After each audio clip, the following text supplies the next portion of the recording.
ಕಾಂಗ್ರೆಸ್ ವಿರುದ್ಧ ಮುಸ್ಲಿಂ ನಾಯಕರು ಆಕ್ರೋಶ ವ್ಯಕ್ತಪಡಿಸ್ತಾ ಇದ್ದಾರೆ. ಪುತ್ತೂರಿನಲ್ಲಿ ಕಾಂಗ್ರೆಸ್ ಭವನ ಶಿಲಾನ್ಯಾಸ ಕಾರ್ಯಕ್ರಮವಿತ್ತು. ಆಹ್ವಾನ ಪತ್ರಿಕೆಯಲ್ಲಿ ಮುಸ್ಲಿಂ ನಾಯಕರ ಹೆಸರುಗಳನ್ನು ಕೈಬಿಡಲಾಗಿದೆ, ಕೊಡಲಾಗಿದೆ.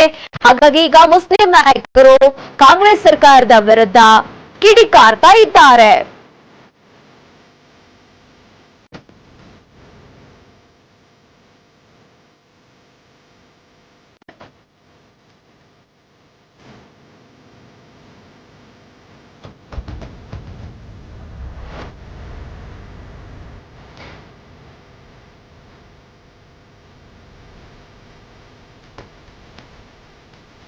ಕರಾವಳಿಯಲ್ಲಿ ಕಾಂಗ್ರೆಸ್ ವಿರುದ್ಧ ಮುಸ್ಲಿಂ ನಾಯಕರು ಇದೀಗ ಆಕ್ರೋಶ ವ್ಯಕ್ತಪಡಿಸ್ತಾ ಇದ್ದಾರೆ. ಪುತ್ತೂರಿನಲ್ಲಿ ಕಾಂಗ್ರೆಸ್ ಭವನ ಶಿಲಾನ್ಯಾಸ ಕಾರ್ಯಕ್ರಮ ಹಮ್ಮಿಕೊಳ್ಳಲಾಗಿತ್ತು.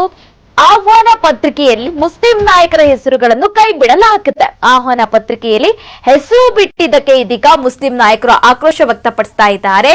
ಇವತ್ತು ಪುತ್ತೂರಿನಲ್ಲಿ ಭವನ ಶಿಲಾನ್ಯಾಸ ಮಾಡಲಿದ್ದಾರೆ. ಡಿಸಿಎಂ ಶಿಲಾನ್ಯಾಸ ಕಾರ್ಯಕ್ರಮಕ್ಕೆ ಚಾಲನೆ ನೀಡಲಿದ್ದಾರೆ. ಡಿಸಿಎಂ ಮುಸ್ಲಿಂ ನಾಯಕರ ಹೆಸರು ಮುದ್ರಿಸದೆ ಅಪಮಾನ ಆರೋಪ ಮಾಡ್ತಾ ಇದ್ದಾರೆ. ಅಲ್ಲಿನ ಮುಸ್ಲಿಂ ನಾಯಕರು ಸಾಮಾಜಿಕ ಜಾಲತಾಣದಲ್ಲಿ ಕಾಂಗ್ರೆಸ್ ವಿರುದ್ಧ ಮುಖಂಡರು ಕಿಡಿಕಾರ್ತಾ ಇದ್ದಾರೆ.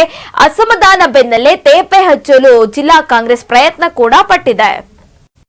ಕರಾವಳಿಯಲ್ಲಿ ಇದೀಗ ಕಾಂಗ್ರೆಸ್ ವಿರುದ್ಧ ಮುಸ್ಲಿಂ ನಾಯಕರು ಆಕ್ರೋಶ ವ್ಯಕ್ತಪಡಿಸ್ತಾ ಇದ್ದಾರೆ. ಯಾಕೆ ಅಂದ್ರೆ ಇವತ್ತು ಅಲ್ಲಿ ಪುತ್ತೂರಿನಲ್ಲಿ ಶಿಲಾನ್ಯಾಸ ಕಾರ್ಯಕ್ರಮ ಹಮ್ಮಿಕೊಳ್ಳಲಾಗಿತ್ತು. ಡಿಸಿಎಂ ಡಿಕೆ ಶಿವಕುಮಾರ್ ಇವತ್ತು ಈ ಕಾರ್ಯಕ್ರಮಕ್ಕೆ ಚಾಲನೆ ನೀಡಲಿದ್ದಾರೆ. ಆದ್ರೆ ಈಗ ಕಾರ್ಯಕ್ರಮಕ್ಕೆ ಇಲ್ಲಿ ಮುಸ್ಲಿಂ ನಾಯಕರು ಆಕ್ರೋಶ ವ್ಯಕ್ತಪಡಿಸ್ತಾ ಇದ್ದಾರೆ. ಯಾಕೆ ಅಂದ್ರೆ ಇಲ್ಲಿ ಆಹ್ವಾನ ಪತ್ರಿಕೆಯಲ್ಲಿ ಮುಸ್ಲಿಂ ನಾಯಕರ ಹೆಸರು ಕೈಬಿಡಲಾಗಿದೆ. ಹಾಗಾಗಿ ಮುಸ್ಲಿಂ ನಾಯಕರ ಹೆಸರು ಮುದ್ರಿಸದೆ ಅಪಮಾನ ಮಾಡ್ತಾ ಇದ್ದಾರೆ. ಹಾಗಾಗಿ ಈಗ ಸಾಮಾಜಿಕ ಜಾಲತಾಣದಲ್ಲಿ ಕಾಂಗ್ರೆಸ್ ವಿರುದ್ಧ ಇದೀಗ ಮುಖಂಡರು ಕಿಡಿಕಾಡ್ತಾ ಇದ್ದಾರೆ.